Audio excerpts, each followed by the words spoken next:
The cabin sat buried in 3 feet of fresh snow, invisible to anyone who didn't know exactly where to look. Sarah's frozen fingers clawed at the wooden door as headlights swept the valley below. They'd found her trail again. Inside, a massive figure emerged from the shadows, beard wild, eyes sharp as winter's steel. This was Marcus Kane, the ghost everyone said died in Afghanistan 5 years ago. The man whose military unit was erased from all records. The man who chose these mountains because dead men don't need neighbors. Sarah collapsed, hypothermia stealing her words. We have nowhere left. She meant her and the flash drive hidden in her coat, the one containing evidence that would topple governments and sign both their death warrants. Marcus studied her face, seeing desperation he recognized from his own mirror. Outside, engines growled closer through the storm. He'd sworn never to let anyone into his world again. But looking at this broken woman, he made a choice that would change everything. Then stay with me. But can a dead soldier and a hunted whistleblower survive what's coming for them in the morning? Before we jump back in, tell us where you're tuning in from, and if this story touches you, make sure you're subscribed because tomorrow I've saved something extra special for you. Marcus slammed the door shut and threw the heavy wooden bar across it. His hands moved with practiced efficiency, muscle memory from years of survival taking over. Sarah crumpled to the floor, her breath coming in short, painful gasps that formed small clouds in the frigid air. "How many?" he asked, already moving toward the window. She tried to speak, but only managed to whisper through chattering teeth. 6, maybe 7 vehicles, military grade. Marcus peered through a gap in the thick curtains. The headlights had stopped moving, but their harsh glare still cut through the darkness about half a mile down the mountain. They were regrouping, probably calling in their position. He'd seen this dance before, in Kandahar, in Damascus, in a dozen other places where staying alive meant staying 3 steps ahead of people who wanted you dead. "Can you walk?" He turned back to Sarah, who was struggling to sit up against the wall. "I think so." Her voice was stronger now, the cabin's warmth already beginning to work its way into her bones. "They've been following me for 3 days. I lost them in Denver, thought I was clear, but you're not." Marcus grabbed a thick wool blanket from the couch and wrapped it around her shoulders. "What did you take from them?" Sarah's hand instinctively moved to her coat pocket. The gesture was subtle, but Marcus caught it. Years of reading body language in hostile territory had made him an expert in human tells. "Financial records," she said. "Government contracts. Things that prove—" "I don't want to know." Marcus cut her off, moving to a cabinet near the fireplace. Inside were 3 rifles, 2 handguns, and enough ammunition to hold off a small army. "Whatever you've got, it dies with you if they catch you. And right now, they're close enough to smell your fear." The sound of engines starting up again echoed through the valley. Closer now, much closer. Sarah struggled to her feet, the blanket wrapped tight around her trembling frame. "I'm sorry, I shouldn't have come here. I just saw the smoke from your chimney and—" "How did you know about this place?" Marcus's voice carried a dangerous edge. Very few people knew about the cabin's existence, and those who did were either dead or had excellent reasons to keep their mouths shut. "Jimmy Valdez told me." Sarah's eyes met his. "Before they killed him." Marcus went very still. Jimmy had been his spotter in Afghanistan, one of the few members of his unit who'd made it out alive. If Jimmy was dead, then whoever was hunting Sarah had resources that went far beyond local law enforcement. When? Marcus's question was barely audible. 4 days ago. He said if anything happened, I should find the ghost in the mountains. Said you'd understand what it meant to be erased. Sarah's voice broke slightly. He died protecting me, and I don't even know why. Outside, the engines were getting closer. Marcus could distinguish individual vehicles now, at least 4, moving in a coordinated pattern up the mountain road. Professional, military, the kind of people who didn't leave witnesses. He made his decision. Basement. Now. Marcus grabbed 2 rifles from the cabinet and tossed one to Sarah. "You know how to use this?" She caught the weapon with surprising grace. "Corporate security training. But I've never—" "First time for everything." Marcus was already moving, lifting a section of floorboard near the fireplace to reveal a hidden staircase. Down there you'll find food, water, and a tunnel that leads to the ravine on the north side. If I don't come back in 30 minutes, you run. Sarah hesitated at the top of the stairs. What about you? Marcus checked his rifle, chambering around. Outside, the first headlight beam swept across his window. Dead men don't run, sweetheart. We fight. The woman's eyes snapped open at the sound of metal clanking against ceramic. Dawn light filtered through windows she didn't remember seeing the night before, and for a disorienting moment she couldn't place where she was.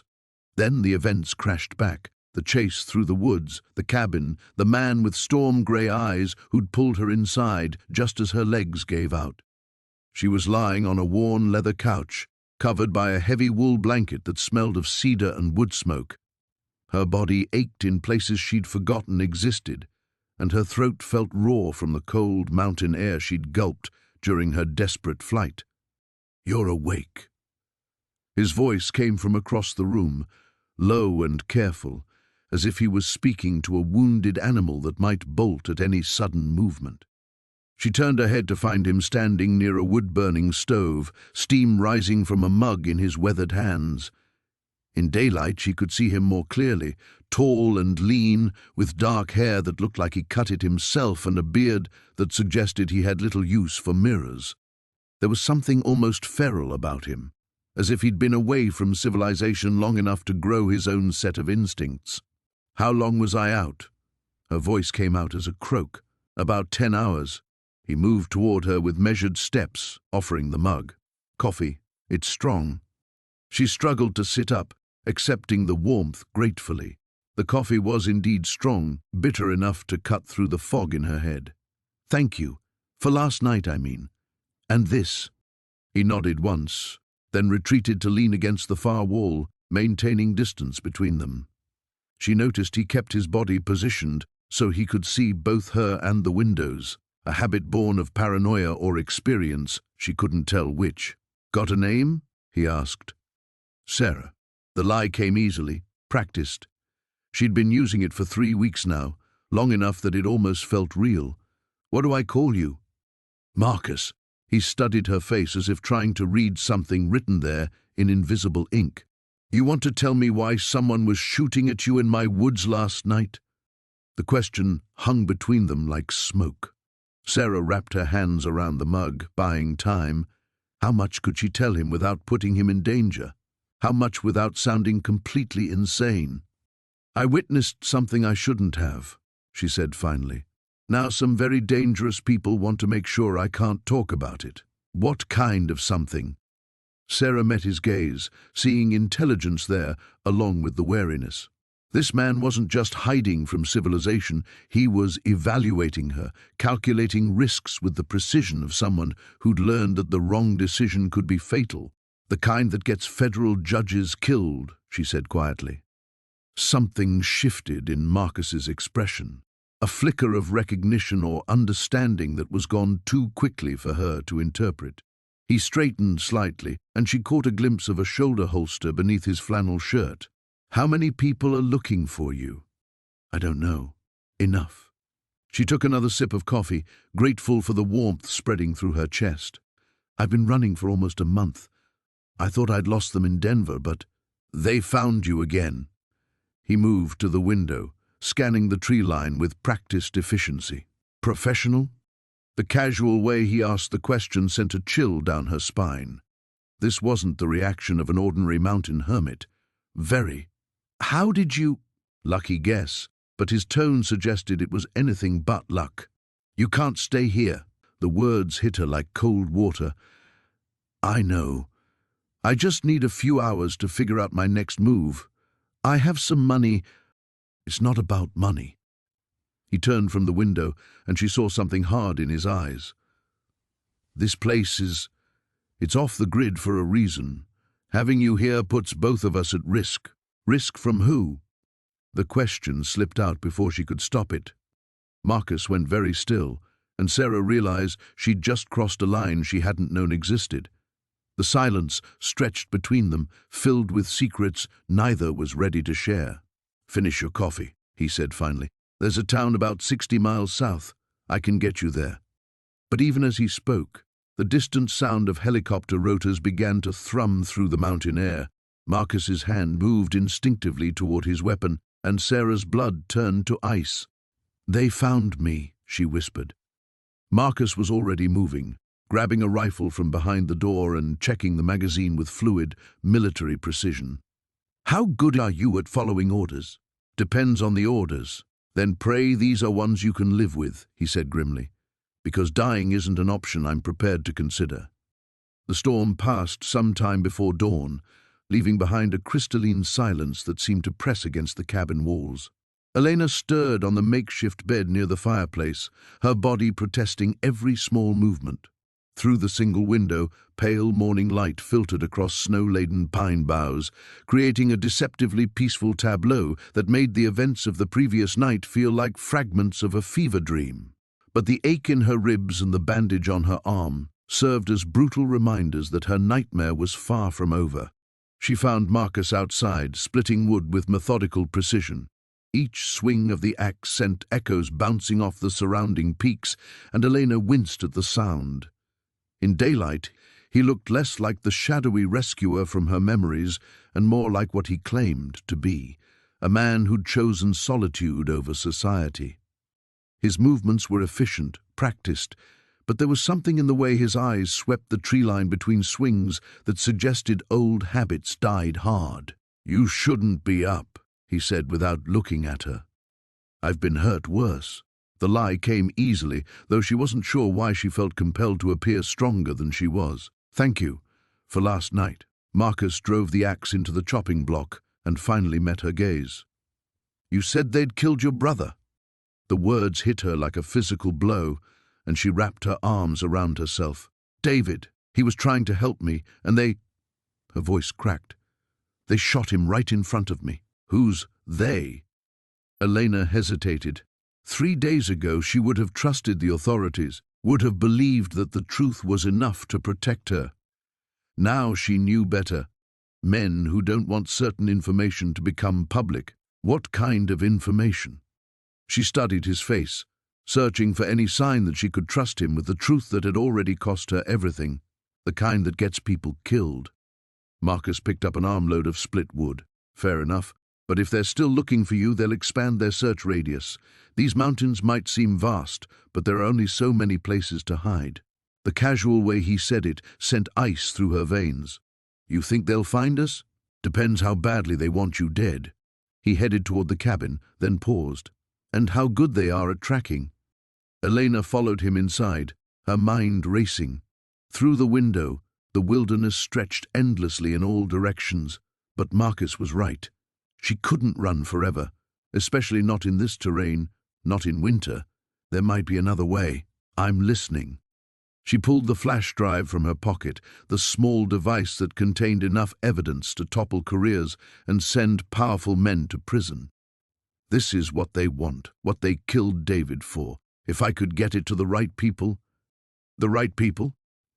Marcus's laugh held no humor. "Lady, if these men have the resources to hunt you through a blizzard, they've got reach. Law enforcement, media, government, somewhere along the line, someone's been bought. You sound like you speak from experience." Elena felt the walls closing in around her. Not the cabin's walls, but something far more suffocating.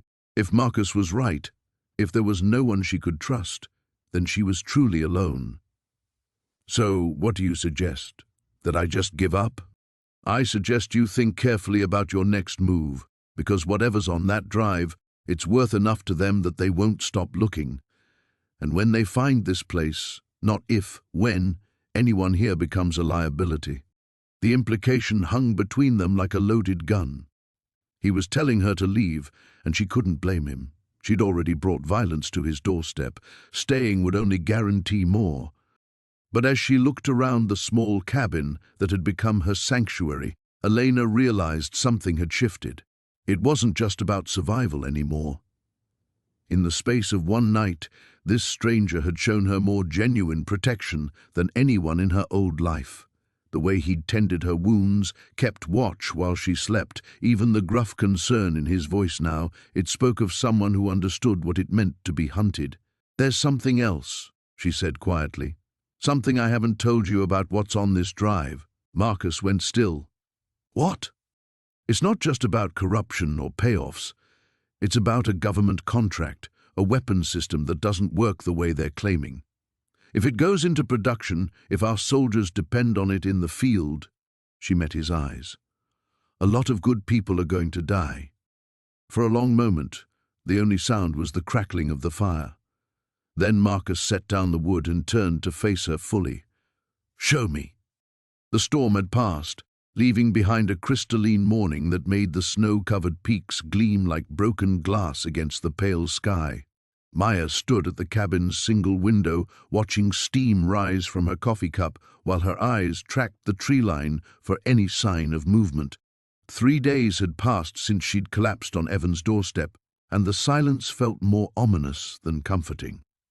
Behind her, she could hear the steady rhythm of Evan's axe splitting wood. He'd been avoiding her since their conversation by the fire, speaking only when necessary, his responses clipped and distant. The easy moment they'd shared felt like a dream now, replaced by a tension that crackled between them whenever their paths crossed in the small space. "You're healing well." His voice startled her. She turned to find him standing in the doorway, shoulders dusted with snow, his dark eyes unreadable. "The swelling's down." Maya touched her cheek self-consciously. "Thanks to you." He moved past her to the wood stove, feeding the fire with practiced efficiency. "You'll need to leave soon. Weather's clearing." The words hit her like a physical blow. "I see." She set down her coffee with shaking hands. "How long do I have?" "Day or 2, maybe 3 if we're lucky." He straightened, brushing bark from his hands. "There's a ranger station about 15 miles northeast. They can get you proper help." "And what about you? What happens when they come looking and find you helped me?" Something flickered across his features. Fear, regret, she couldn't tell. "Let me worry about that." "Evan." She stepped closer, close enough to smell the sharp scent of pine on his clothes. "Whatever you're running from, whoever you're hiding from, maybe I can help." His laugh was bitter. "You can't even help yourself." The cruelty of it made her flinch, but she'd learned to read the spaces between his words. This wasn't indifference. It was protection. Fear wrapped in hostility. "Try me," she said quietly. For a moment, she thought he might. His guard dropped just enough for her to glimpse the man beneath the armor, the one who'd held her while she cried and shared his own ghosts by firelight. Then the shutters came down again. "Pack your things," he said, turning away. Maya grabbed his arm, surprising them both. "Don't do this. Don't push me away because you're scared." "Scared?" He whirled to face her, and she saw the storm in his eyes. "You have no idea what scared looks like. Then show me. Trust me with the truth." The silence stretched between them, heavy with unspoken words. Outside, a branch cracked under the weight of snow, the sound like a gunshot in the still air. Evan's gaze flicked to the window, then back to her face. "The truth?" His voice dropped to a whisper. "The truth is that every second you stay here, you're in more danger than those men who were chasing you could ever pose. The truth is I've killed people, Maya. Good people. And if they find me, if they find you with me..." He pulled away from her touch. "Some sins don't wash clean." Before she could respond, a sound froze them both. The distant throb of helicopter rotors cutting through the mountain air.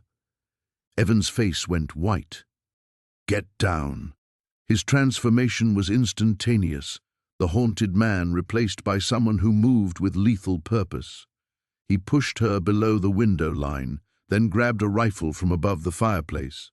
"Stay low and don't move." Maya's heart hammered as the sound grew louder, closer.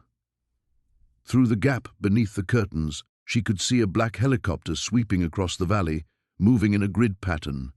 Searching. "Are they looking for you or me?" she whispered. Evan's knuckles were white on the rifle stock. "Does it matter?"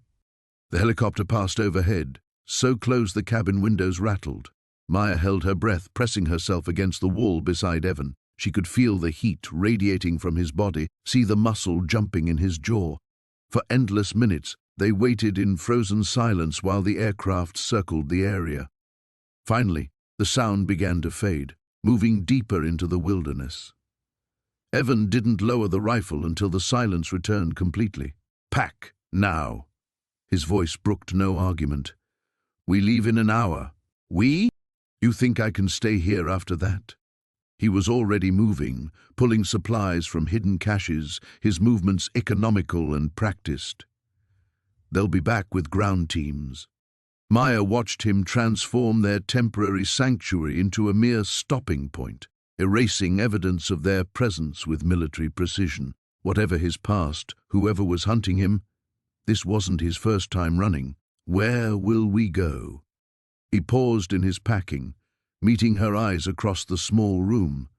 In them, she saw resignation and something else, a flicker of the connection that had been growing between them despite his efforts to kill it. "Somewhere they won't think to look," he said. "Together." The storm hit with a vengeance just after midnight, turning the world outside into a howling white void. Sarah jolted awake to the sound of wind battering the cabin walls, her heart hammering as disorientation crashed over her. For a terrifying moment, she didn't know where she was. Then the events of the past day flooded back. She was safe, relatively speaking. Lightning illuminated the single room in stark, brief flashes, and she could see Marcus silhouetted against the window, fully dressed and alert. He hadn't slept. The realization sent an unexpected pang through her chest. "How long have you been up?" she whispered, pulling the wool blanket tighter around her shoulders. He didn't turn. "Storm's been building for hours. Makes good cover, but also makes it harder to hear if anyone's coming." Sarah rose from the makeshift bed he'd prepared for her near the fireplace and moved to join him at the window. Outside, the world had vanished beneath sheets of driving snow. Even the massive pines that crowded close to the cabin were barely visible. "No one could track anything in this," she said. "You'd be surprised what desperate people can do." His voice carried the weight of experience she didn't want to examine too closely. "Tell me about the flash drive." The question hung between them like a blade. Sarah had been dreading this moment, knowing it would come, but hoping for more time to decide how much truth she could afford to share. "It contains financial records," she said carefully, "evidence of money laundering, offshore accounts, payments to people who shouldn't be receiving them." "From where?" Sarah hesitated. In the firelight, Marcus's profile looked carved from granite, all sharp angles and controlled tension.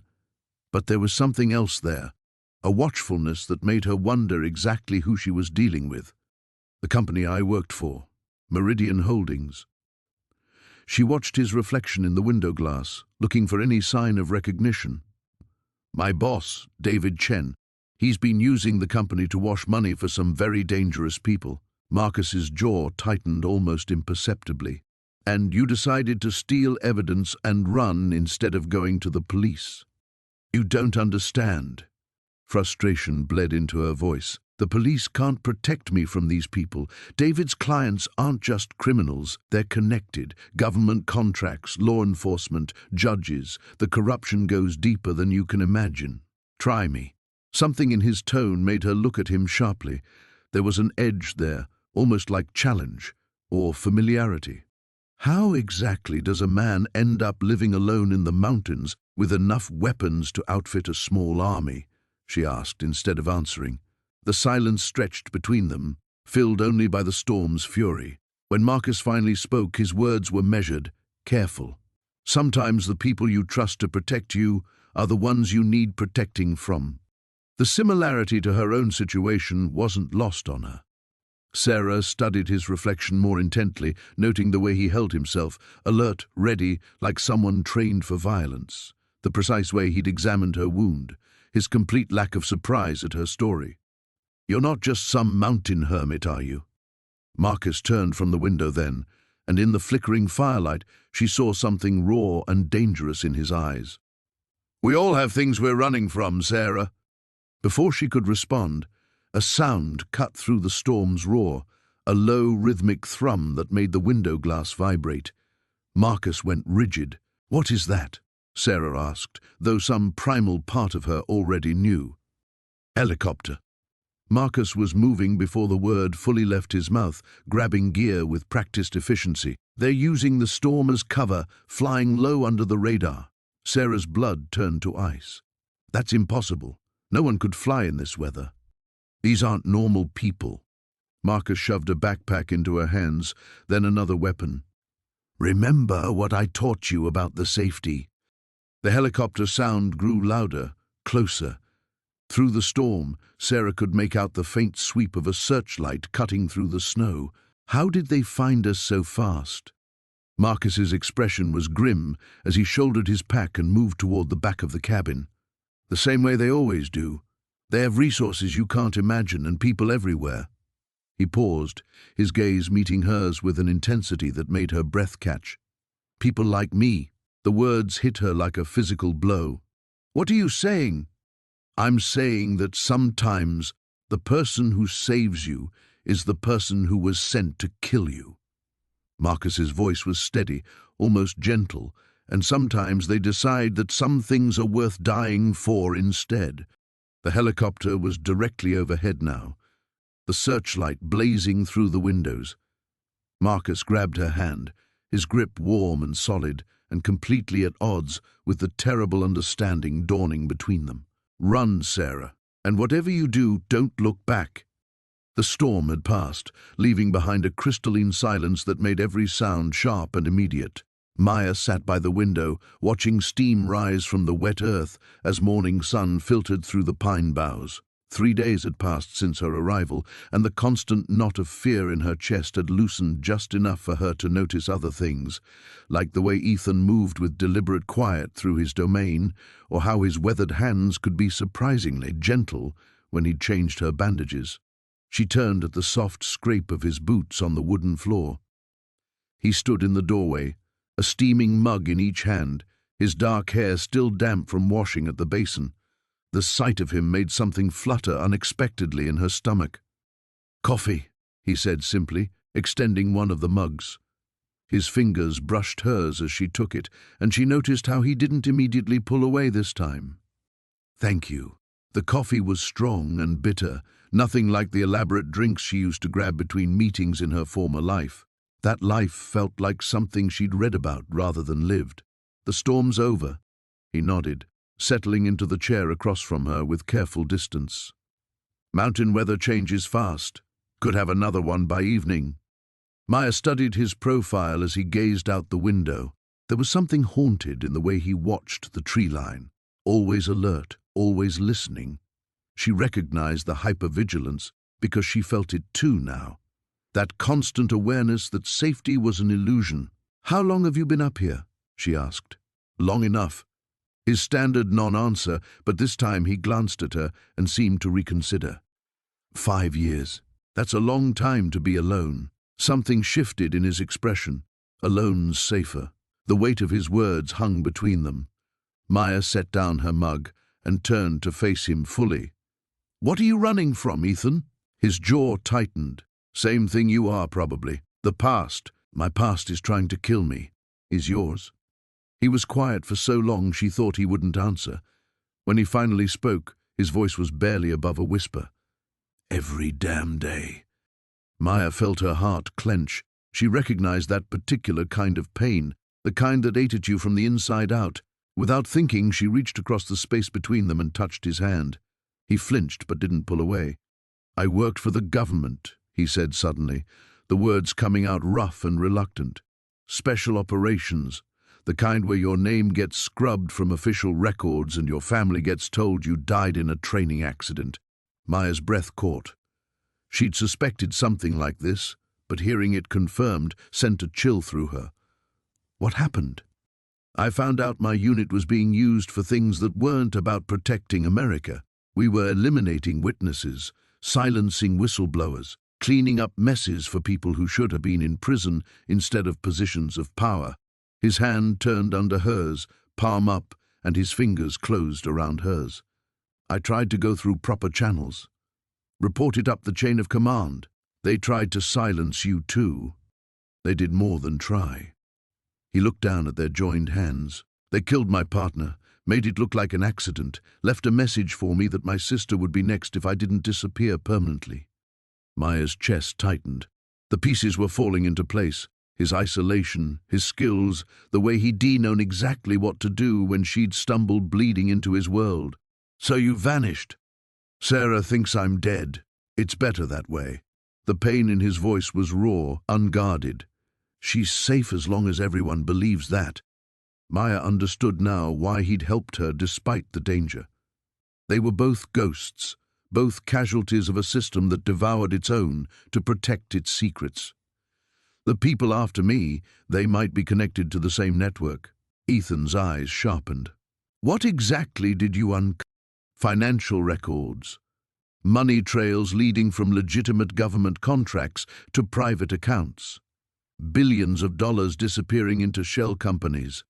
She met his gaze. I think I found where your people's funding comes from.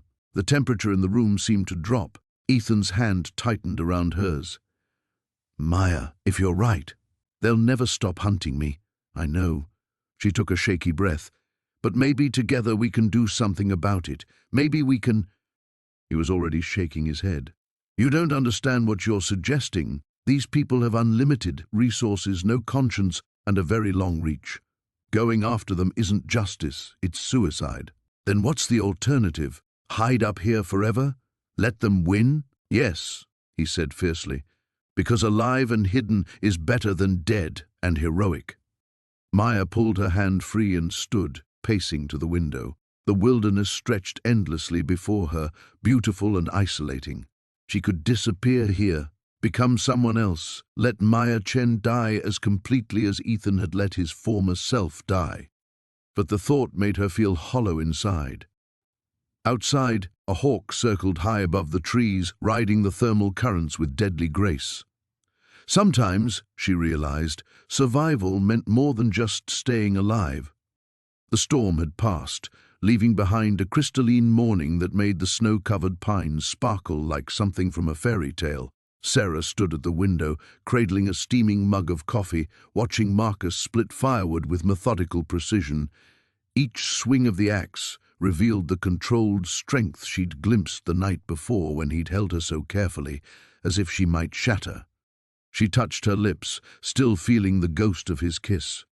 It had been tender and desperate all at once, carrying years of loneliness and something deeper she wasn't ready to name. When she'd pulled away, she'd seen her own confusion reflected in his dark eyes before he'd retreated to the couch, leaving her to wrestle with dreams that had nothing to do with her pursuers. The radio crackled to life from across the room, making her jump. Marcus had left it on a frequency that picked up emergency broadcasts, and the static-laden voice made her blood run cold. Search expanded to include Blackwood County. Suspects considered armed and extremely dangerous. Local residents advised to report any suspicious activity immediately. Sarah's hands trembled as she set down the mug. Through the window, she saw Marcus straighten, axe frozen mid-swing. He'd heard it too. The front door opened with a gust of frigid air as he stepped inside, his expression grim. How many are there? I told you, I don't know exactly. Victor usually travels with at least 6 men, but... Victor? Marcus's face went ashen. Victor Kozlov? The coffee mug slipped from Sarah's nerveless fingers, shattering against the floor. You know him? Marcus was already moving, pulling equipment from hidden compartments she hadn't noticed before. Military-grade communications gear, weapons, what looked like surveillance equipment. I know of him. Russian mob, specializes in arms dealing and human trafficking, has a particular fondness for making examples of people who cross him. How do you... What did you take from him, Sarah? His voice was deadly quiet as he checked the action on a rifle she hadn't seen before. And don't tell me it was just money. She backed against the window, her heart hammering. I don't understand how you could possibly... 'Cause I've been tracking him for 3 years. Marcus's eyes met hers, and she saw a hardness there that made her shiver. Because Victor Kozlov is the reason I'm up here instead of... He stopped, jaw clenching. What did you take? The walls seemed to be closing in. This couldn't be coincidence. Nothing in her life had been coincidence for months now, ever since she'd stumbled across those files in David's apartment, ever since she'd realized the man she'd been dating was laundering money for some of the most dangerous people in the world. Files, she whispered. Financial records, transaction logs, client information, everything David kept on his personal server. Marcus went very still. David Henley? You knew him too? But even as she asked, she was remembering fragments. David's paranoia in those final weeks, his insistence that someone was watching him, the way he'd look over his shoulder even in crowded restaurants. David was my brother. The words hit her like a physical blow. She slid down the wall until she was sitting on the floor, staring up at Marcus as puzzle pieces clicked into place with horrible clarity. The same strong jaw, the same dark eyes, though Marcus's held shadows David's never had. Was, she repeated numbly. They killed him 6 months ago. Made it look like a car accident, but I know better. Marcus's knuckles were white where he gripped the rifle. I've been hunting the bastards ever since. He never mentioned having a brother. We weren't exactly close. Pain flickered across his features. I was deployed when he started getting mixed up with Kozlov's people. By the time I got back, Marcus dragged a hand through his hair. I tried to get him out, told him I could protect him if he'd just trust me. But David always thought he was smarter than everyone else. Sarah closed her eyes, remembering David's cocky smile when he'd shown her his apartment, bragging about his consulting fees, the expensive clothes, the trips, the way he'd brushed off her questions about his sudden wealth. She'd been so naive. I loved him, she said quietly. So did I. Marcus's voice was rough. Which is why I'm going to kill every last one of them. The radio crackled again, closer this time, much closer. Marcus was at the window in 2 strides, scanning the tree line with professional efficiency. They've found the cabin. We have maybe 10 minutes before they move in. What do we do? He turned to her, and for a moment the hardness cracked, revealing something raw and desperate. We run. And Sarah? His hand cupped her face, thumb brushing her cheekbone. I need to know you trust me, because where we're going, if you don't, we're both dead. Outside, the first shadow moved between the trees. The storm had passed, leaving behind a crystalline silence that made every sound echo through the mountains like gunshots. Sarah pressed herself against the window, watching Marcus disappear into the tree line with his rifle slung across his shoulder. He moved like smoke through the pines, and within moments she could no longer distinguish his dark form from the shadows. She shouldn't have let him go alone. The rational part of her mind knew she would only slow him down, but the growing ache in her chest suggested her concerns weren't entirely practical anymore. When had his safety become so important to her? When had the thought of losing him started to feel like drowning? The cabin felt enormous without his presence, every creak of settling wood making her jump. She tried to busy herself checking their supplies, cleaning the already spotless rifle he'd left behind, anything to keep her hands occupied while her mind raced with possibilities. Each scenario seemed worse than the last. 20 minutes stretched into an hour, then 2. Sarah had just decided to ignore his orders and follow his trail when she heard the unmistakable crack of a branch outside. But the sound came from the wrong direction, not from the path Marcus had taken, but from the steep ravine behind the cabin. Her blood turned to ice water. Moving with careful precision, she lifted the rifle and checked the chamber. Marcus had taught her the basics over the past few days, his hands guiding hers as he showed her how to breathe, how to sight, how to squeeze rather than pull the trigger. She'd been a surprisingly quick study, though she'd hoped never to use the skills. Another sound, the soft scrape of boots against stone. Sarah positioned herself beside the back window, angling the rifle barrel through the gap in the curtains. The scope brought the world into sharp focus, and she swept it slowly across the terrain Marcus had said was too treacherous to climb. Apparently, he'd been wrong. A figure in military-grade camouflage emerged from behind a boulder, moving with professional stealth toward the cabin's rear wall. Sarah's heart hammered against her ribs as she recognized the tactical vest, the specialized equipment, the cold efficiency of movement that marked him as one of them. One of the people who'd been hunting her for weeks. How had they found this place? How had they tracked her here when she'd been so careful, when Marcus had been so certain they were hidden? The answer hit her like a physical blow. Her phone. She'd turned it off, removed the battery, but modern technology was more insidious than that. There were ways to track devices even when they appeared dead, ways she hadn't considered in her desperation to escape.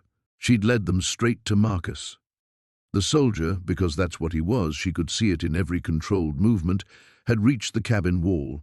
She watched him produce something from his vest, some kind of electronic device that he pressed against the logs, listening equipment maybe, or something worse. Sarah's finger found the trigger as she steadied her breathing the way Marcus had taught her. The man was perhaps 50 yards away, well within range even for her limited experience. She could end this now, protect herself and Marcus both with one shot. But as she prepared to fire, movement in her peripheral vision made her pause. A second figure, this one approaching from the eastern slope. Then a third, emerging from what had seemed like empty forest. They hadn't sent one man. They'd sent a team. Her hands began to shake as the full scope of the situation became clear. These weren't the desperate thugs who'd been chasing her through cities and towns. This was something else entirely, something organized and well-funded and utterly professional. Someone had decided she was worth serious resources. But why? What did they think she knew? What had David's research really uncovered? The first soldier had finished with his device and was now moving toward what Sarah knew was the cabin's weakest point, the small root cellar entrance Marcus had shown her in case of emergencies. In minutes, maybe less, they would be inside. She had to warn Marcus, but any noise might give away her position. She had to run, but they'd see her the moment she left the cabin. She had to fight, but 3 trained soldiers against one terrified woman with minimal shooting experience wasn't exactly favorable odds. A new sound made her stomach drop, the distant rumble of an engine. More of them coming, or perhaps an extraction vehicle. Either way, it meant their window of escape was closing rapidly. Sarah closed her eyes and made her choice. She couldn't save herself, but maybe she could buy Marcus time to get away when he returned.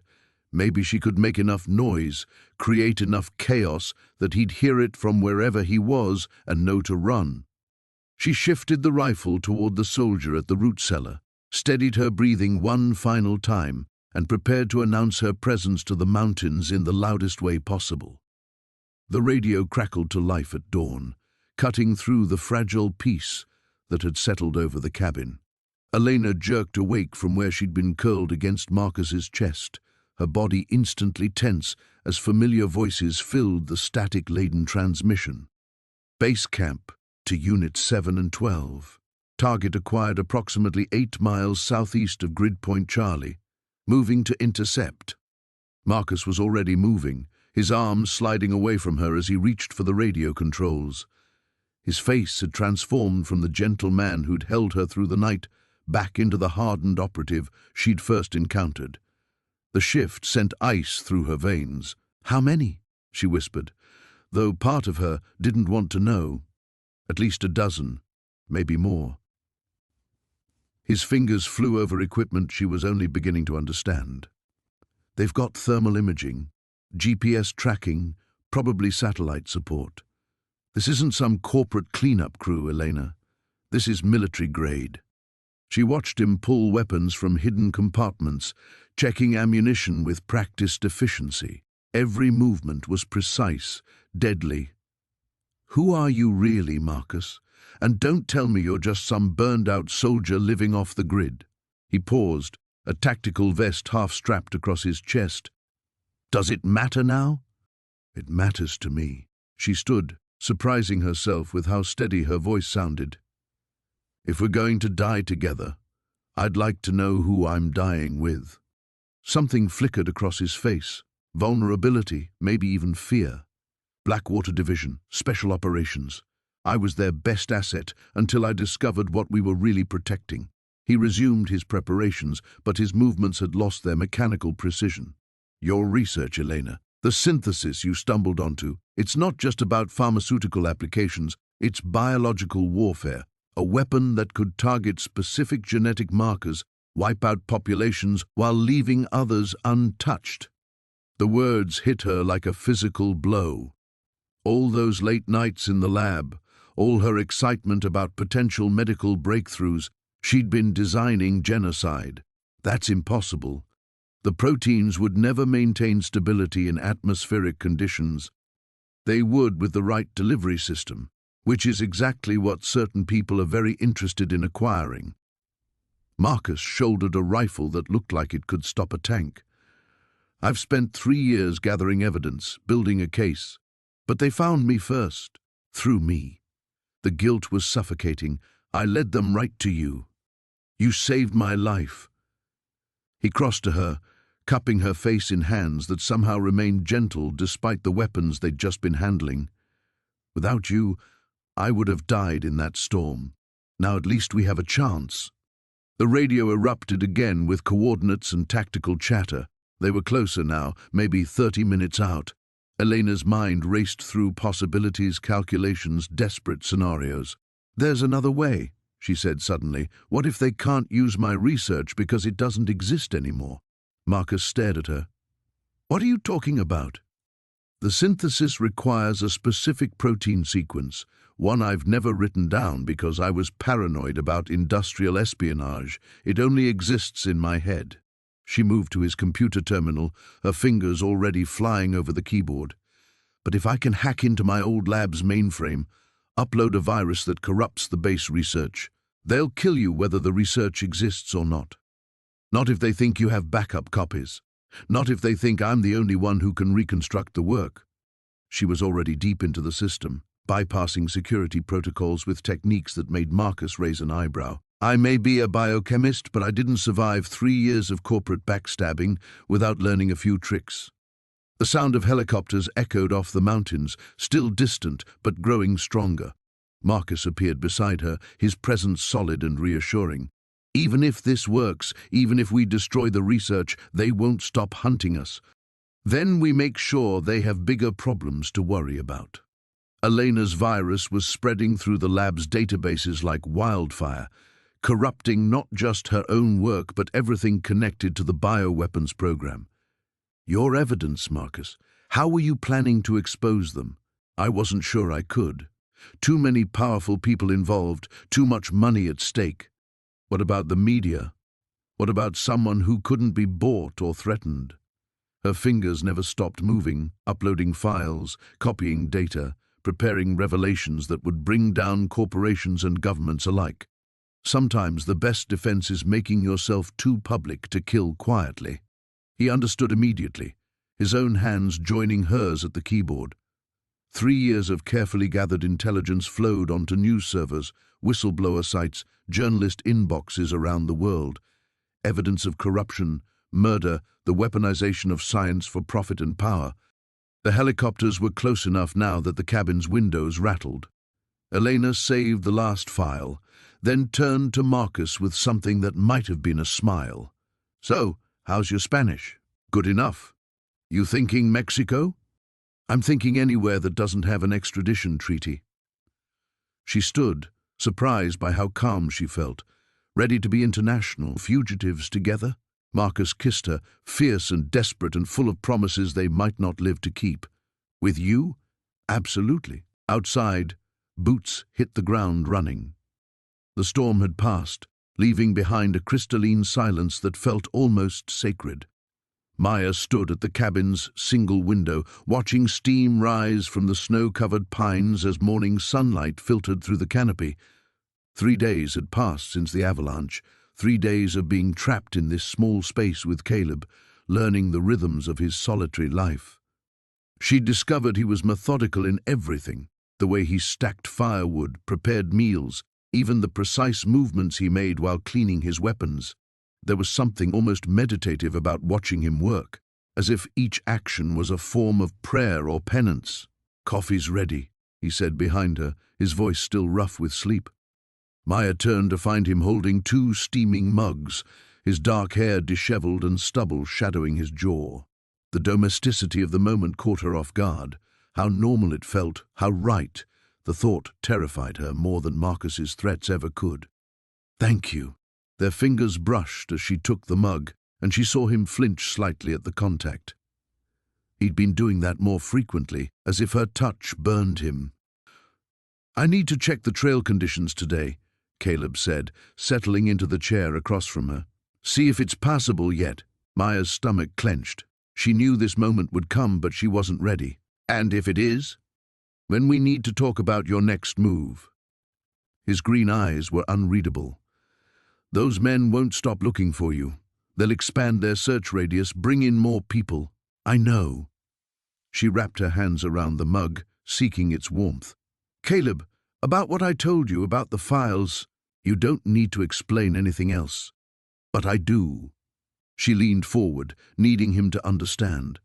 "Those documents, they're not just about financial crimes. There are contracts, correspondence about something called Project Blackwood. Government officials are involved, people in very high places. If this comes to light, it could bring down more than just your ex-husband's operation," Caleb finished quietly. Maya nodded. "Marcus isn't just a criminal.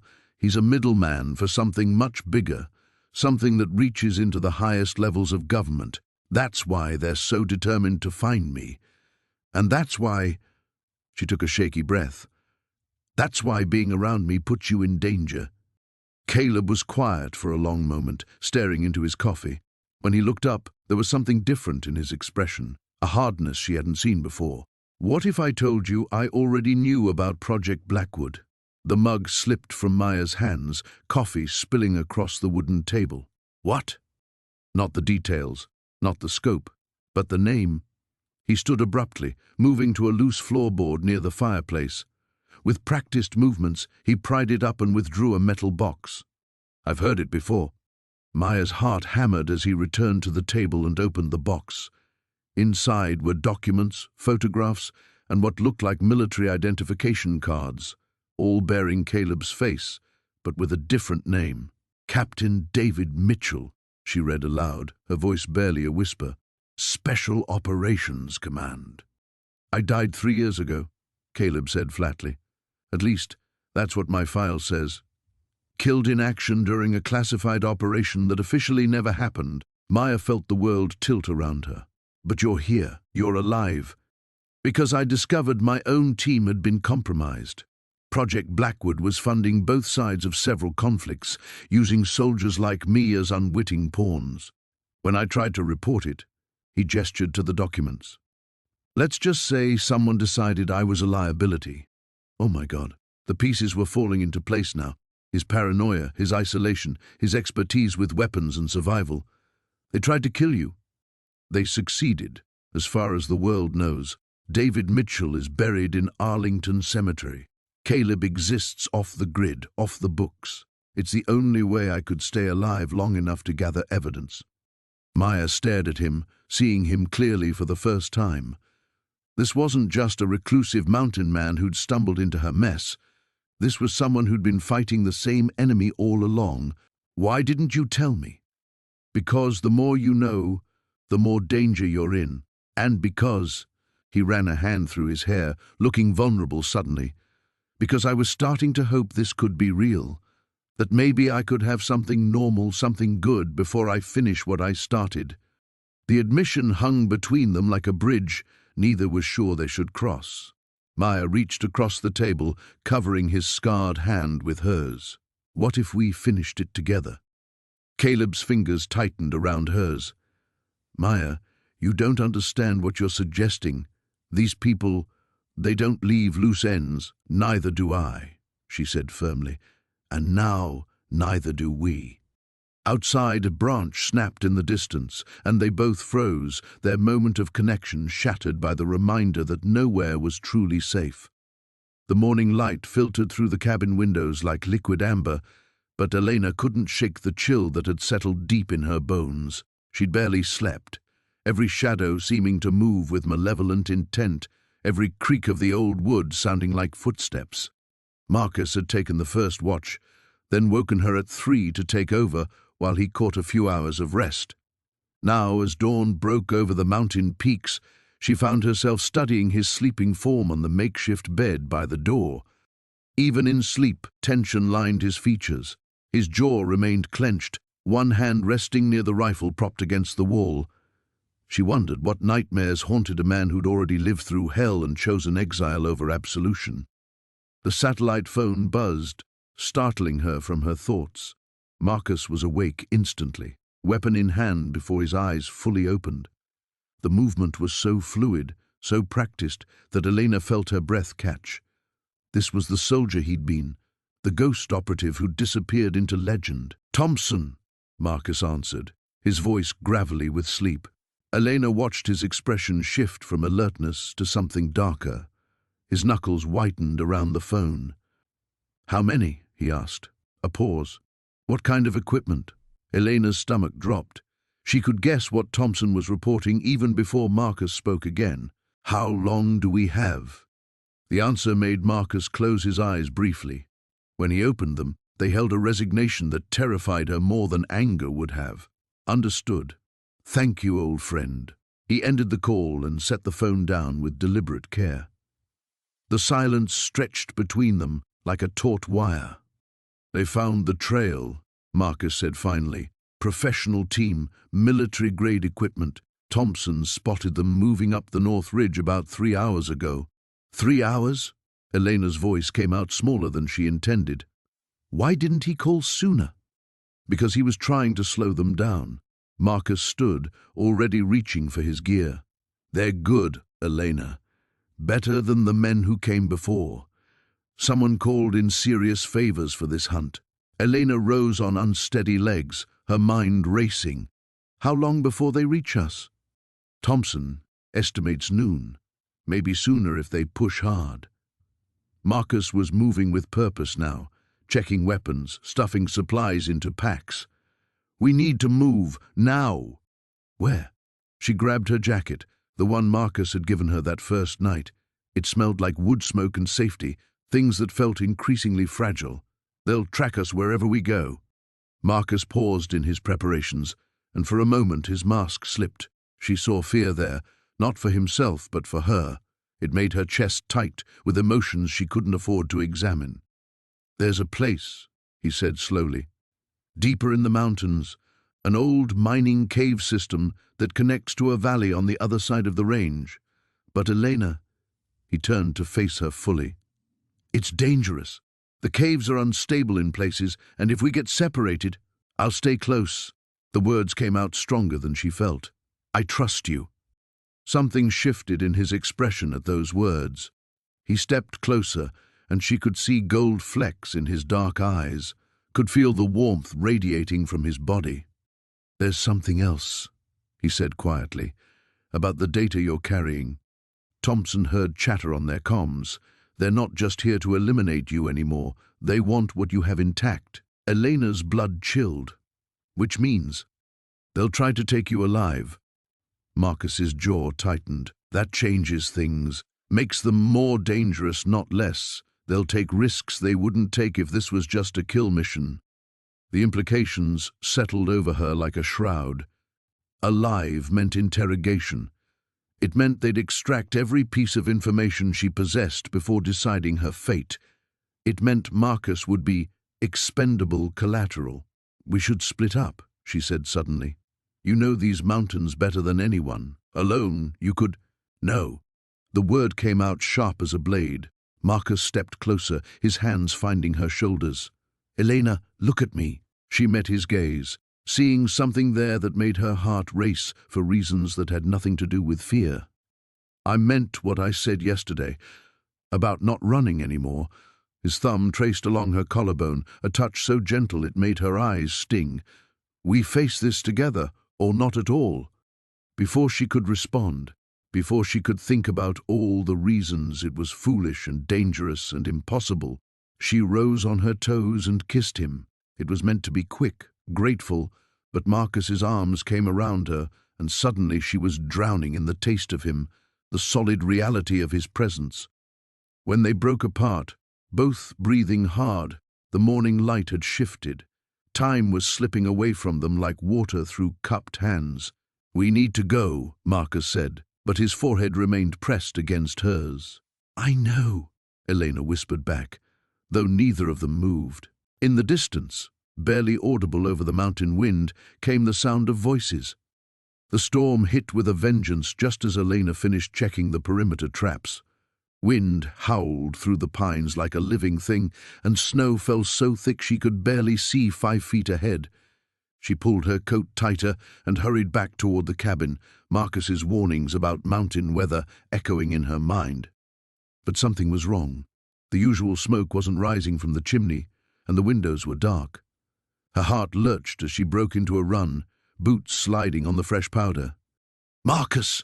She burst through the door to find the cabin empty, the fire reduced to dying embers. On the kitchen table sat a hastily scrawled note in his familiar handwriting: "Had to go. Stay inside. Trust no one. Back soon. M." Elena's hands trembled as she read it again. He wouldn't have left voluntarily. Not in weather like this. Not without telling her. Unless... The sound of an engine cutting through the storm made her blood freeze. Headlights swept across the cabin windows, growing brighter. Elena grabbed Marcus's rifle from above the mantel and killed the remaining lights, plunging the room into darkness. 3 vehicles pulled up outside, car doors slammed, and she heard Victor's accented voice cutting through the wind. "Check the perimeter. If she runs, shoot her." Elena's mind raced. The back exit led to a steep drop into the ravine, impossible in this storm. The root cellar beneath the kitchen floorboards was her only option. She lifted the concealed trapdoor and dropped down just as boots thundered onto the front porch. From her hiding spot she heard them crash through the door. Heavy footsteps moved overhead, searching. "She was here recently," Victor said. "Fire's still warm. Spread out." Elena pressed herself against the cold earth wall, rifle clutched to her chest. Through the floorboard gaps, she could see boots moving back and forth. One pair stopped directly above her. "Sir," a new voice called out. "Found something in the bedroom." The boots moved away, and Elena released a breath she hadn't realized she was holding. She heard papers rustling, then Victor's sharp intake of breath. "Well, well, our mountain man has been busy." His voice carried a note of cruel satisfaction. "Dmitri, look at this. Our friend has detailed maps of every safe house from here to the Canadian border. And what's this? Bank account numbers, federal contact information, and, oh, this is interesting, surveillance photos of our operations." Elena's blood chilled. The papers Marcus had hidden, the ones he'd been so secretive about, they weren't just evidence, they were intelligence, professional intelligence. "He's not just a witness," Victor continued. "He's federal. Has to be. No civilian has access to this kind of information." The pieces clicked into place with horrifying clarity. Marcus's survival skills, his knowledge of her pursuers, the way he'd known exactly how to cover their tracks. He wasn't just some hermit who'd stumbled into a nightmare. He was part of it, but which side? "Where is he now?" one of the men asked. "Being questioned. He'll tell us what we need to know, one way or another." Elena bit back a cry. They had Marcus. The man she'd fallen in love with, the one person she'd learned to trust, was in Victor's hands. "Tear this place apart," Victor ordered. "She has to be here somewhere. The storm's too bad for her to have gone far." The searching intensified. Elena heard furniture being overturned, dishes crashing to the floor. A crowbar scraped against wood somewhere near the back wall. They were being systematic, thorough. A new sound made her freeze, the soft creak of someone testing floorboards. The person was moving slowly, deliberately, checking each board for hollow spots, getting closer to the trapdoor. Elena shifted the rifle, knowing she'd only get one shot before they overwhelmed her position. Her finger found the trigger as the footsteps stopped directly overhead again. A mobile phone rang, piercing the tension. Victor answered with a sharp "da." The conversation was in rapid Russian, but Elena caught enough to understand. More men were coming. The storm was getting worse. And something about a deadline. Dawn. "Pack it up," Victor ordered after ending the call. "We'll wait out the storm at the checkpoint and come back at first light. Post someone on the access road. If she's here, she's not going anywhere in this weather." Elena listened to them file out, engines starting and fading into the distance. But she forced herself to wait, counting slowly to 1,000 before lifting the trapdoor. The cabin was destroyed. Every hiding place had been violated, every secret exposed, but they'd missed the most important thing, her. She rebuilt the fire with shaking hands, mind racing through possibilities. Marcus was alive but captured. Victor would be back at dawn. And somewhere in this mess might be clues about what Marcus really was and whether she could trust him enough to risk everything on a rescue attempt. The storm raged outside, but inside Elena's heart, something harder than winter was crystallizing into resolve. The storm that had been threatening all day finally broke as darkness fell, turning the world outside into a symphony of wind and rain. Elena pressed her face to the cabin window, watching lightning illuminate the forest in stark, ghostly flashes. Each crack of thunder made her jump, though she tried to hide it from Marcus, who sat cleaning his rifle at the kitchen table. "They won't move in this weather," he said without looking up, as if reading her thoughts. "Too dangerous, even for them." Elena nodded, but her fingers still trembled as she touched the glass.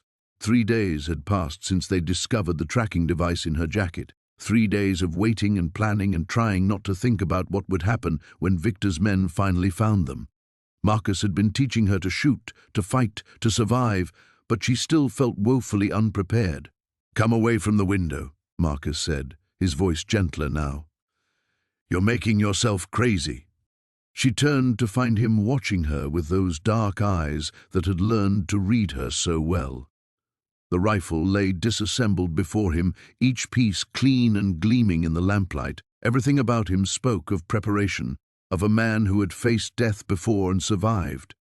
"I keep thinking about Sarah," Elena said, settling into the chair across from him, "about what they did to her because she tried to help me." Marcus's hands stilled on the rifle barrel. "You can't carry that guilt. Sarah made her choice, just like you did when you ran, but if I hadn't—" "Lena." He reached across the table and covered her hand with his. "I've spent 5 years blaming myself for every person Victor hurt while hunting me.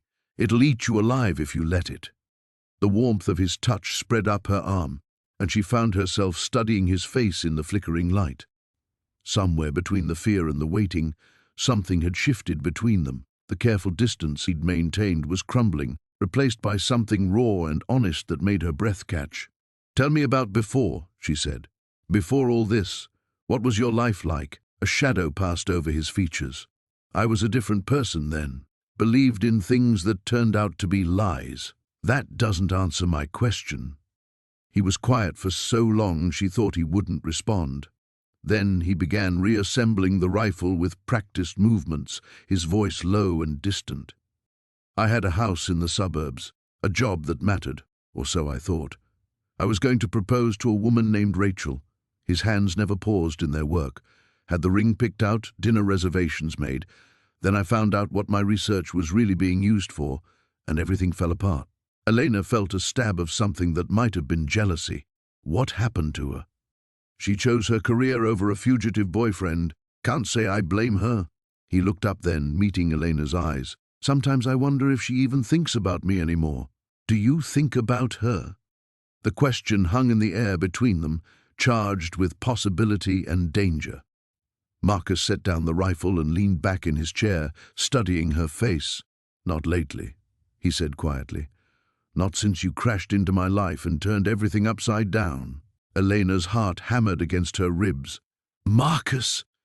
"I know this is complicated," he continued, his voice rough with emotion. "I know we're probably going to die in the next few days, but I can't pretend anymore that I don't feel something for you." She stood abruptly, pacing to the fireplace where flames cast dancing shadows on the walls. The admission she'd been fighting for days pushed against her chest like a caged bird. "I'm scared," she whispered. "Of dying? Of living?" She turned to face him. "Of caring about you and losing everything again." Marcus rose and crossed to her, stopping just close enough that she could feel the heat radiating from his body. In the firelight, his scars seemed less prominent, his face younger somehow. "Elena," he said, reaching up to cup her face in his hands. "Look at me." She did, drowning in the intensity of his gaze. "Whatever happens, whatever we face out there, I need you to know that these weeks with you have been the first time I've felt alive in 5 years." Before she could respond, before fear could stop her, Elena rose on her toes and kissed him. He went very still for a heartbeat, then his arms came around her, pulling her against him with desperate hunger. She could taste rain and coffee, and something purely masculine that made her head spin. Outside, the storm raged on, but inside the cabin, surrounded by warmth and the solid strength of his embrace, Elena finally understood what she'd been running toward all along. The abandoned mining facility loomed against the storm-darkened sky like a metallic gravestone, its rusted structures groaning in the wind. Elena pressed herself against the cold concrete wall, her breath forming small clouds in the frigid air as she watched Marcus disappear into the shadows between 2 corrugated buildings. They'd been tracking Kozlov's team for 3 hours through increasingly treacherous terrain, following bootprints and broken branches that led inexorably toward this industrial wasteland. The facility had been dead for decades, but fresh tire tracks in the muddy approach road told a different story. Elena's earpiece crackled softly. 2 guards at the main entrance, Marcus's voice whispered, automatic weapons, professional positioning. She closed her eyes, fighting the familiar surge of adrenaline that came with imminent violence. 3 weeks ago, she'd been Dr. Elena Vasquez, researcher and whistleblower. Now she was crouched in the ruins of a mining operation, planning an assault on trained killers who wanted her research and her death. "There's a service entrance on the east side," she whispered back, studying the facility's layout through her scope. "Looks clear, too clear. It's a trap." Marcus was right, but they were running out of options. Kozlov's helicopter had landed somewhere beyond the facility an hour ago, and every minute they waited increased the chances of reinforcements arriving. The storm that had provided cover for their approach was intensifying, and hypothermia would kill them just as dead as bullets if they didn't find shelter soon. "We can't wait," Elena murmured. "My fingers are going numb." A long pause. Then, "Stay put. I'm coming to you." She wanted to argue, to remind him that she wasn't helpless, that she'd proven herself capable in the firefight at the safe house. But the truth was, she was scared, not just of dying, but of watching Marcus die. Somewhere between his gruff protectiveness and the way he'd held her during her nightmares, she'd fallen completely, irrevocably in love with him. The realization should have been a comfort, but instead it felt like a weakness that could get them both killed. Movement caught her eye. A figure in tactical gear moving between the buildings. Not Marcus. This man was shorter, stockier, carrying his weapon with military precision. Elena's heart hammered as she recognized the distinctive scar running from his left ear to his jaw. Kozlov himself. She keyed her mic. "I see him. Northwest corner, moving toward the central building. Do not engage. Elena, promise me." The desperation in Marcus's voice almost broke her resolve. She understood now why he'd chosen isolation over connection, why he'd built walls between himself and the world. Caring about someone made you vulnerable in ways that no amount of training could overcome. But her research, the evidence of illegal biological weapons development that had started this nightmare, was somewhere in that facility. Without it, they would spend the rest of their lives running. If they lived that long, "I promise," she lied. Elena began moving, using the storm's howling wind to mask her footsteps. The service entrance was exactly where she'd spotted it, a heavy steel door marked with faded radiation warnings. Her lockpicks worked smoothly despite her cold, stiffened fingers, and the door swung open on silent hinges. The interior was a maze of abandoned equipment and rusted machinery, shadows dancing in the weak light filtering through broken windows. Elena moved carefully, every instinct screaming danger as she followed a corridor lined with empty offices toward the facility's heart. Elena raised her rifle, finger finding the trigger. One shot, and this nightmare would be over. Dr. Vasquez. The voice came from directly behind her, heavily accented and amused. She froze, knowing without turning that there was a gun pointed at her spine. "Lower your weapon, please." Slowly. Elena complied, her mind racing through possibilities. Marcus would be following her soon, walking into the same trap. Unless she could... "Marcus!" she called out, her voice carrying clearly through the facility. "Run! It's compromised." The blow to her head sent her sprawling, stars exploding across her vision. Rough hands hauled her upright, zip-tying her wrists behind her back as Kozlov approached with a predator's smile. "Such devotion," he said, studying her face. "I wonder if your mountain man will be equally willing to sacrifice himself for you." Elena met his gaze steadily, refusing to show fear. "You don't know him." "Perhaps not, but I know men, Dr. Vasquez, and love makes even the strongest among us predictably fatally stupid." Outside, thunder crashed like artillery, and Elena prayed that for once Marcus would choose survival over heroism. She suspected her prayers would go unanswered. The radio crackled to life at dawn, Marcus's voice cutting through the static like a blade. "They found the safe house. Sarah's team is compromised. You have maybe 6 hours before they triangulate your position." Elena watched Jake's face harden as he absorbed the news. They'd spent the night planning their descent into town, mapping escape routes, preparing for what they'd hoped would be a controlled confrontation. Now those plans crumbled like ash in their hands. "The evidence?" Jake asked, his voice steady despite the tension radiating from his shoulders. "Secured, but it won't matter if you're both dead." Marcus paused, and Elena could hear shouting in the background. "They're not just coming for you anymore, Jake. Word is Blackwater's cleanup crew has authorization to eliminate all witnesses, no questions asked." Elena felt the blood drain from her face. She'd known this moment would come, the point where running was no longer enough. But knowing and experiencing were vastly different things. Her hands trembled as she reached for her jacket, muscle memory from weeks of constant flight taking over. Jake caught her wrist gently, his touch grounding her spinning thoughts. "We're not running," he said quietly, his eyes meeting hers with unwavering certainty. "Not anymore." "Jake, they want to corner us? Let them come." He turned back to the radio. "Marcus, how long until Sarah's backup arrives? If she's still alive, 12 hours, maybe more. Then we hold position and make them work for it." Jake's voice carried a cold determination Elena had never heard before. "They want a war? They'll get one." The next hour passed in a blur of preparation. Jake moved through his cabin with military precision, retrieving weapons Elena hadn't even known existed. False panels revealed ammunition, communication equipment, and enough firepower to outfit a small army. She watched him transform from the man who'd held her through nightmares into something harder, more dangerous. "You were never just a soldier, were you?" she asked, checking the rifle he'd placed in her hands with newfound competence born from his patient teaching. "Special operations, the kind they don't put in official records." He secured charges around the cabin's perimeter, his movements economical and practiced. "When I found those Blackwater files, I knew what they were capable of, what they'd do to keep their secrets buried." Elena nodded, understanding flooding through her. "That's why you stayed hidden. Not from guilt, but because you knew they'd come eventually." "I just didn't expect them to use an innocent woman as bait."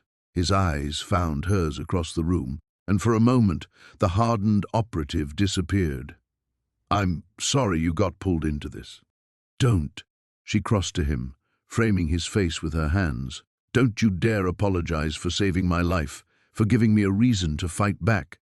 He leaned into her touch, his facade cracking just enough to reveal the man beneath.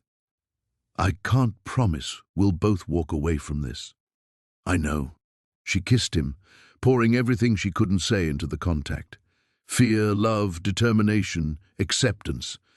But we face it together." The sound of helicopters in the distance cut their moment short. Jake's head snapped up, his soldier's instincts taking over. "Positions! They're coming in fast." Elena moved to her assigned window, rifle ready, her heart hammering against her ribs.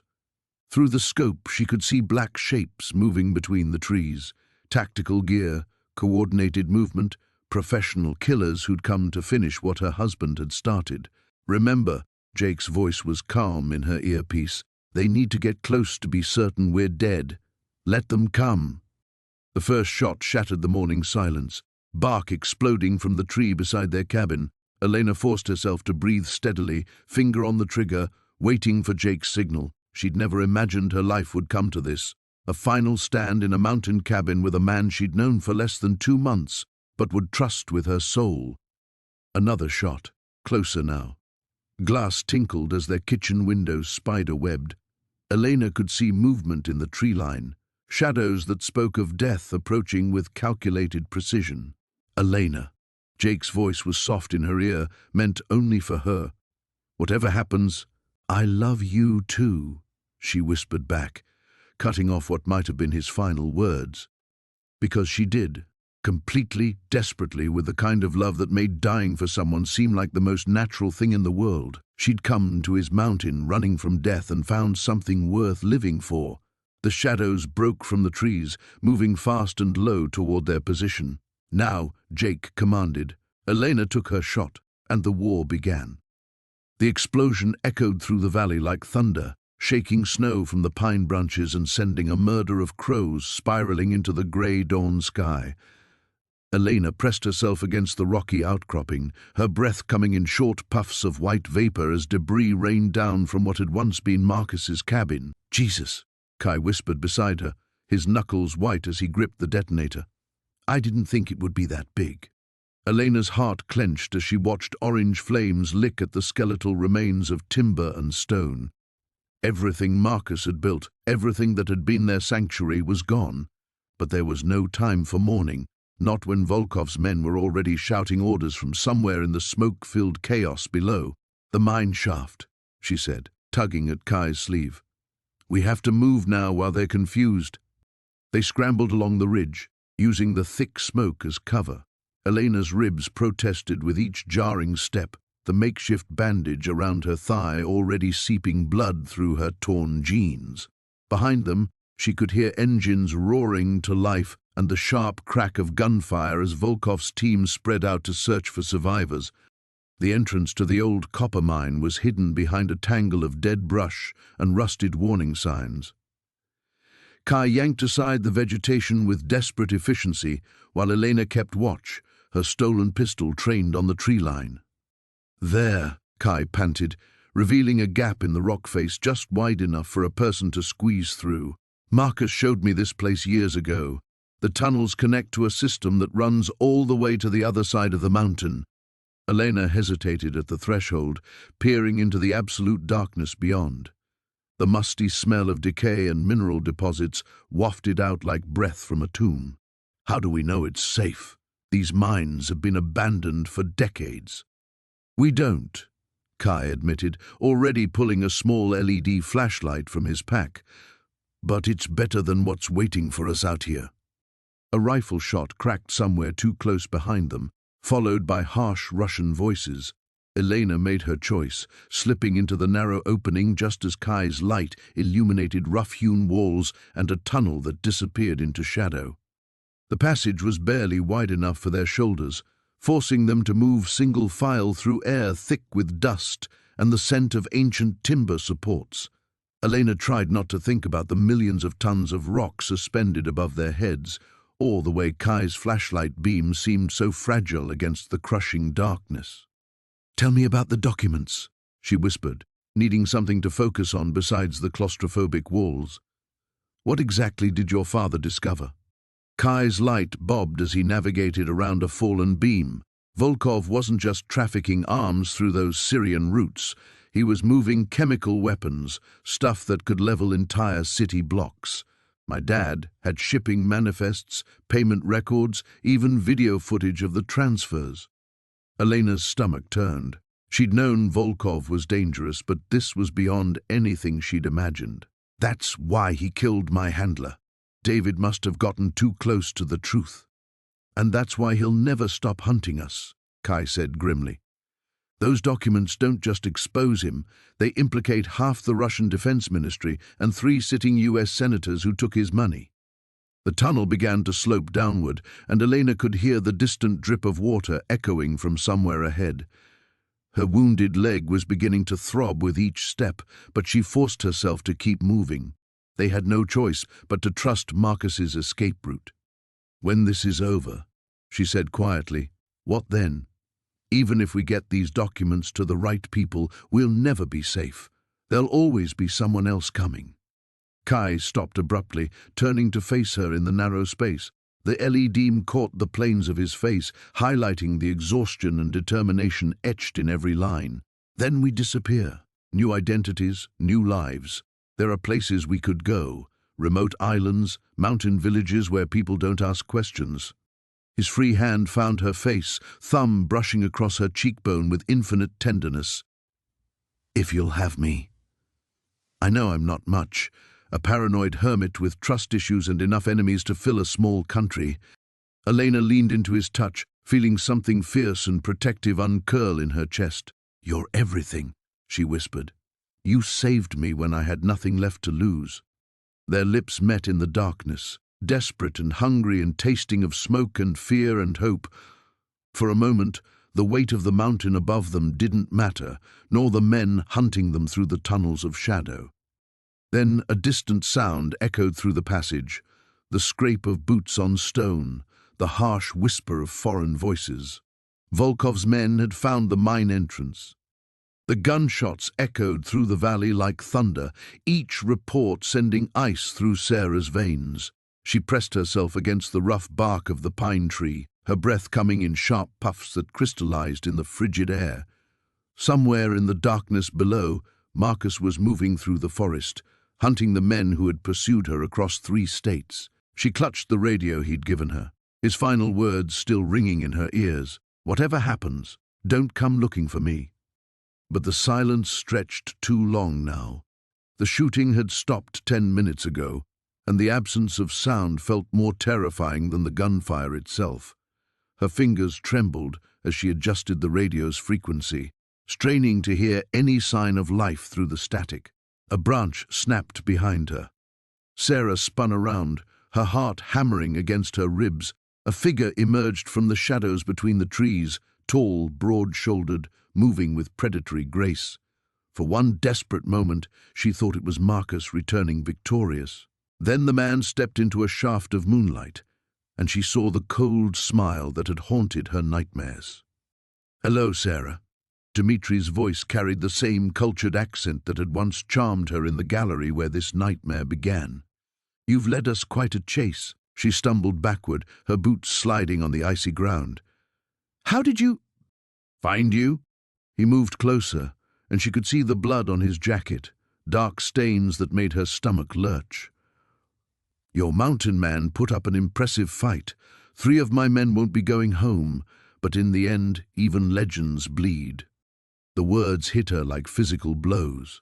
Marcus, strong, unbreakable Marcus, couldn't be dead.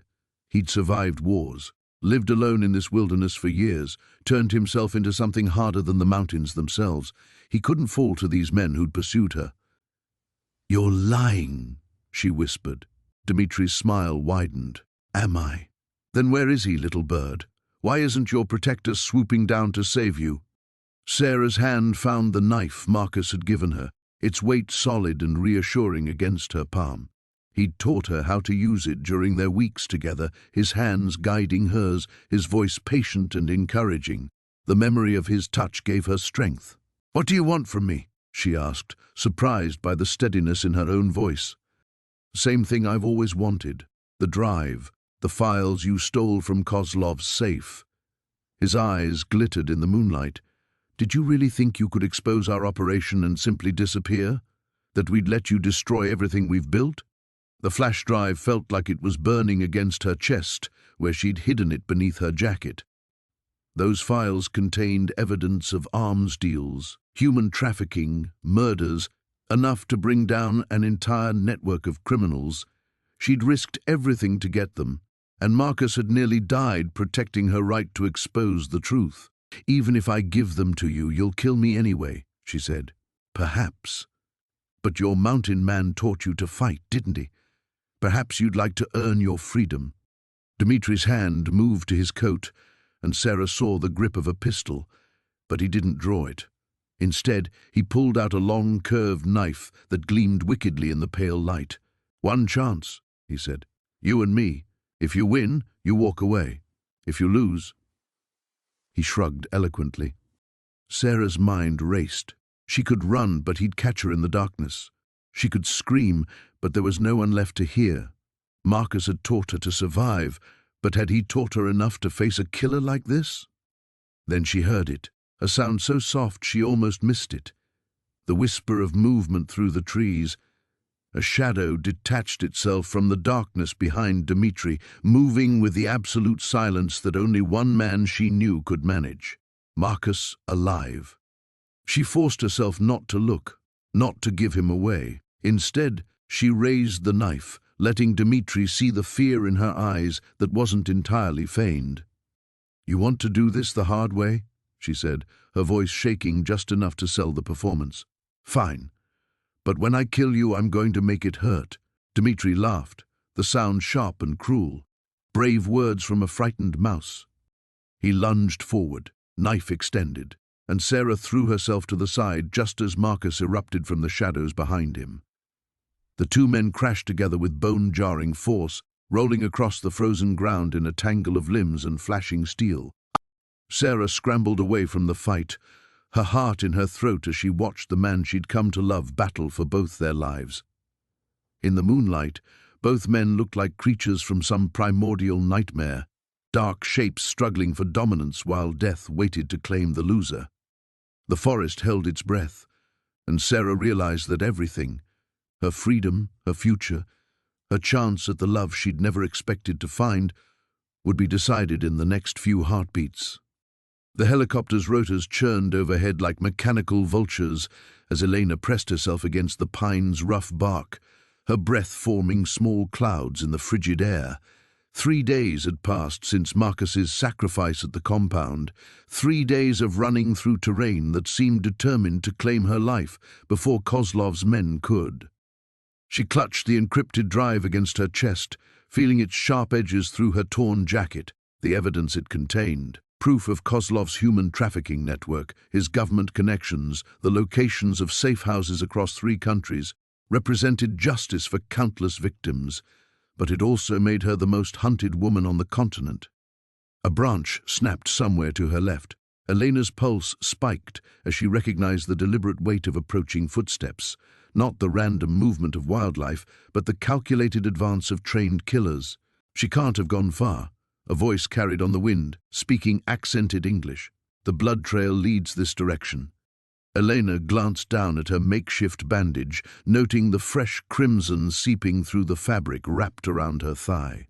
The bullet had grazed her during yesterday's ambush, and despite her efforts to tend the wound, it continued to betray her location. The footsteps grew closer. Elena closed her eyes, thinking of Marcus's hands cupping her face in those final moments at the cabin, his whispered promise that everything would be worth it. She'd believed him then, drunk on love and desperate hope. Now, shivering and alone with death circling like wolves, that faith felt paper-thin. A twig crunched directly behind her tree. Elena held her breath, pressing deeper into the bark until she felt it bite through her jacket. Her fingers found the knife Marcus had given her, his father's hunting blade worn smooth by decades of use. If this was her end, she wouldn't make it easy. Well, the famous Elena Vasquez. She spun toward the voice, blade raised, and found herself staring into familiar steel-grey eyes. Marcus stood 20 feet away, his beard fuller than she remembered, his clothes military-issued black instead of flannel. But those eyes, intense and unreadable as mountain storms, belonged unmistakably to the man who'd held her through winter nights. "You're supposed to be dead," she whispered. "I got better." His mouth quirked in that almost smile she'd learned to read like sacred text. "Though I did spend some quality time in a government medical facility. Turns out, faking your death is easier when you have friends in intelligence agencies." The helicopter noise grew louder, and Marcus moved with liquid efficiency, closing the distance between them. Elena's heart hammered against her ribs, part relief, part disbelief, part fury at being deceived again. The explosion. Controlled detonation. I triggered it from the tunnel system beneath the compound. His hands found her shoulders, solid and warm and impossibly real. The same tunnels I've been mapping for the agency for 3 years. 3 years? The betrayal hit like ice water. You were never hiding from civilization. You were working for it. I was hiding from you. His voice roughened. From what you made me want to become again. The helicopter passed overhead, and Marcus pulled her deeper into the tree line, his movements sure and practiced. Elena's mind reeled with revelations that recontextualized everything: his survival skills, his knowledge of Kozlov's operations, the too convenient timing of her arrival at his cabin. Was any of it real? She asked as they moved through the undergrowth. Marcus stopped abruptly, turning to face her with an intensity that stole her breath. Every moment, every touch, every time I told you I loved you. His thumb traced her cheekbone with reverent gentleness. The mission was surveillance. You were never supposed to. I wasn't supposed to. Fall in love with the target? Fall in love with the woman who made me remember who I used to be. His forehead touched hers. Who made me want to be someone better. Voices echoed through the trees behind them, closer now. Marcus's hand moved to the weapon holstered at his side, his body shifting into protective alertness even as he maintained contact with her skin. The drive, Elena said. The evidence. It's already uploaded to secure servers in Washington, London, and Geneva. Marcus's smile turned predatory. You've been carrying a decoy for 3 days. The real one was transmitted the night you arrived at my cabin. Then this is over? Almost. He pressed a device into her hand, some kind of GPS beacon. Extraction point is 2 clicks north. My team is waiting. The sound of pursuit grew closer, and Marcus kissed her with desperate urgency, pouring 3 days of grief and hope and impossible love into the contact. Run, he whispered against her lips. When you hear the shooting start, you run and don't look back. Not without you, Elena. Her name was prayer and promise combined. Trust me, one more time. The first gunshot cracked through the forest like breaking bone. Elena ran.